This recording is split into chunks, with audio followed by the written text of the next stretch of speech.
अस्सलाम वालेकुम। Welcome to M राद। दोस्तों, बात आज हम करने जा रहे हैं एक बहुत अहम डेवलपमेंट को लेकर। ईरानियन सफीर की मुलाकात हुई है पाकिस्तानी एयर चीफ से, और इस मुलाकात को लेकर जो ऑफिशियल वीडियो रिलीज की गई है पाकिस्तान एयरफोर्स की तरफ से वो बहुत ही ज्यादा अहम है। उसमें बहुत ही ज्यादा अहम डिटेल्स दी गई हैं।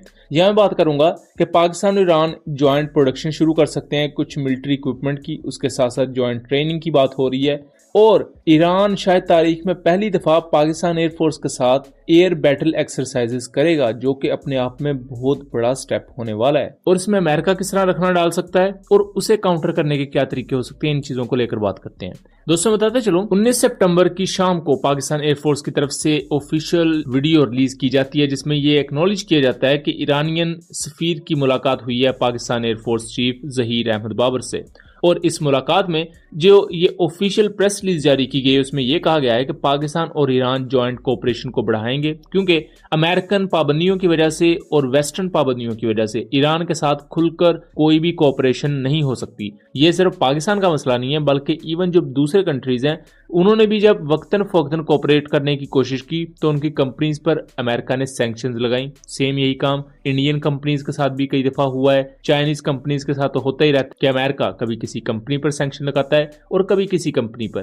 तो यहाँ इस तरह की चीजें चलती रहती हैं। बहरहाल, पाकिस्तानी एयर चीफ ने यह बावर करवाया है कि वो ईरान के साथ हर तरह की कोऑपरेशन करेंगे। यहाँ बुनियादी तौर पर ज्वाइंट ट्रेनिंग को लेकर बहुत ज्यादा एम्फसाइज किया गया है। पाकिस्तान ईरानियन एयर क्रू की टेक्टिकल लेवल पर ट्रेनिंग करेगा। टेक्टिकल लेवल पर ट्रेनिंग से मुराद ये होता है कि बाकायदा जंगी लिहाज से ट्रेनिंग करना, सिर्फ नॉर्मल लेवल पर ट्रेनिंग नहीं, बल्कि जो एक मिलिट्री ग्रेड की ट्रेनिंग होती है, जैसे कि पाकिस्तान इराकी पायलट्स को करता है, टर्किश पायलट्स को करता है, नाइजेरियन पायलट्स को, और दूसरे जो मुस्लिम कंट्रीज हैं उनको सपोर्ट फराहम की जाती है पाकिस्तान एयरफोर्स की तरफ से। तो सेम पाकिस्तान ये कमिट करता है कि वो ईरानियन एयर क्रू को भी इस तरह ट्रेनिंग करेंगे। ये अपने आप में बहुत ही ज्यादा बड़ी चीज है और पाकिस्तान के लिए बहुत एजाज की बात है। और इसके साथ साथ दोस्तों हिंट दिया गया है कि हो सकता है ईरान मजीद पाकिस्तान से मुशाक एयरक्राफ्ट खरीदे। ईरान इससे पहले 25 पाकिस्तानी तैयार करदा मुशाक एयरक्राफ्ट इस्तेमाल करता है, और ये ईरानी एयरफोर्स के पायलट्स की ट्रेनिंग के लिए इस्तेमाल किए जाते हैं। तो यहाँ पाकिस्तान और ईरान की तरफ से ज्वाइंट प्रोडक्शन का भी कहा गया है मुख्तलिफ सिस्टम्स को लेकर, और पाकिस्तान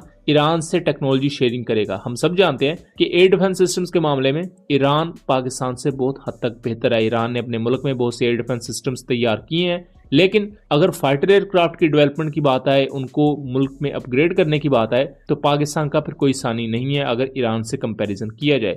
तो ये मुख्तलिफ डोमेन्स हैं जिनमें पाकिस्तान और ईरान दोनों अपने अपने लिहाज से आगे बढ़ रहे हैं। तो यहाँ टेक्नोलॉजी शेयरिंग या ज्वाइंट प्रोडक्शन अगर किसी मामले में होती है, अव्वल तो इसके चांसेस कम है, लेकिन अगर ये होती है तो ये पाकिस्तान और ईरान दोनों को बहुत ज्यादा बेनिफिट देगा। इसके साथ साथ दोस्तों, जो सबसे बड़ी चीज थी जिस पर ये बात की गई कि ईरान आने वाली इंडस शील्ड एक्सरसाइजेज में पाकिस्तान एयरफोर्स के साथ हिस्सा लेगा। दोस्तों, इससे पहले 2023 में इंडस शील्ड एक्सरसाइजेस कंडक्ट की गई थी, जिनमें पाकिस्तान, तुर्किया और सऊदी अरेबिया ने हिस्सा लिया था। इसके साथ साथ कतर और बहुत से दूसरे मुस्लिम कंट्रीज थे जिन्होंने अपने रिप्रेजेंटेटिव्स को भेजा था एज अ ऑब्जर्वर। आजरबाईजान भी था जिन्होंने खासतौर पर GF-17 ब्लॉक 3 को ऑब्जर्व किया था। दोस्तों, ये तारीख में पहली एक्सरसाइज होगी जहां ईरान खुलकर पाकिस्तान एयरफोर्स के साथ इन एक्सरसाइजेज में हिस्सा लेगा। इससे पहले ये खबरें भी आई थी मुख्तलिफ ओपन सोर्स इंटेलिजेंस प्लेटफॉर्म्स की तरफ से कि ईरान कंसीडर कर रहा है कि वो पाकिस्तान से GF-17 थंडर ब्लॉक 3 एयरक्राफ्ट थोड़ी सी तादाद में खरीद लें, ताकि उनके पास जो पुराने एयरक्राफ्ट हैं तकरीबन सेकंड थर्ड जनरेशन के, उन्हें रिटायर किया जा सके। तब बहुत से लोग इस चीज पर एतराज कर रहे थे कि इसके तो कोई चांसेस ही नहीं है। तो हमने आपको तब भी कहा था कि आप कुछ अरसा तक वेट करें, आपको चीजें क्लियर होना शुरू होंगी। तो बहरहाल, ये खबर GF-17 ब्लॉक 3 को लेकर तो नहीं है, लेकिन ईरानियन सफीर का पाकिस्तानी एयर चीफ से मिलना और उसमें 2-3 इतने बड़े ऐलानात करना, ये फ्यूचर में पाकिस्तान और ईरान के जो डिफेंस कोऑपरेशन है उसकी तरफ इशारा कर रहा है। इस डिफेंस कोऑपरेशन में ये तो नहीं कि वो GF-17 ब्लॉक 3 को पाकिस्तान से खरीदने वाले हैं, लेकिन उसके अलावा जो दूसरा कुछ इक्विपमेंट है हो सकता है उसमें पाकिस्तान के साथ ज्वाइंट वेंचर ईरान करे। और इसके साथ साथ खास तौर पर अगर पाकिस्तान के साथ एयर बैटल एक्सरसाइजेज ईरान की होती हैं तो ये बहुत बड़ा साइन होगा। इसके साथ साथ हम सब जानते हैं कि जो next Indus shield 2025 I think exercise होंगी 2025 में, उसमें सऊदी अरब भी होगा, तुर्किया भी होगा। अगर ईरान भी आता है तो पाकिस्तान सऊदी अरब और ईरान के ताल्लुकात को मजीद बेहतर करने के लिए एक ब्रिज का काम कर सकता है, जिसके लिए इस वक्त मुस्लिम कंट्रीज को बहुत जरूरत है। इसके साथ साथ ईरानियन एम्बेसडर ने पाकिस्तान एयरफोर्स की प्रोफेशनलिज्म की बहुत ज्यादा तारीफ की और जिस तरह बहुत कम अरसे में पाकिस्तान एयरफोर्स ने अपने आप को एक नेक्स्ट जनरेशन एयरफोर्स में तब्दील किया है, उस पर उन्होंने बहुत ज्यादा लॉड किया। यहाँ दोस्तों पाकिस्तान एयरफोर्स की अहमियत आने वाले वक्त में आपको और ज्यादा बढ़ती हुई नजर आएगी, क्योंकि आज के दौर में अगर किसी मुल्क की एयरफोर्स ताकतवर है तो वो मुल्क इनडायरेक्टली या उस मुल्क की फौज इनडायरेक्टली ताकतवर समझी जाती है।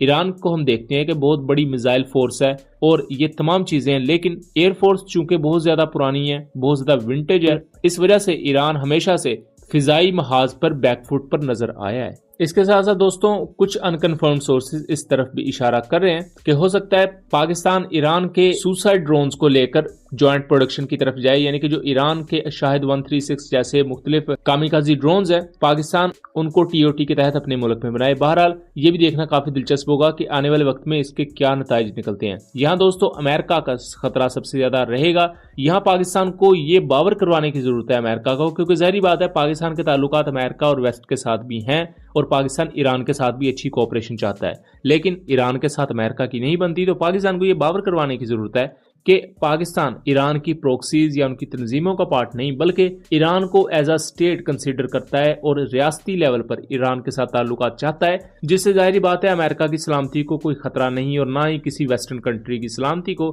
और ये चीजें इंटरनेशनल कम्युनिटी में आम समझी जाती हैं कि आप डिप्लोमेटिकली अपना पैगाम बेहतर तरीके से भिजवाएं, और ये भी एक हुनर है जिसमें पाकिस्तान को बेहतरी की जरूरत है। और हम उम्मीद करते हैं कि पाकिस्तान ईरान के साथ बेहतर कोऑपरेशन जारी रखेगा और इसमें मजीद वसअत भी आएगी, लेकिन उसके साथ साथ जो दुनिया में बड़े स्टेक होल्डर्स है यूनाइटेड नेशन के, उन्हें भी ऑन बोर्ड लिया जाएगा।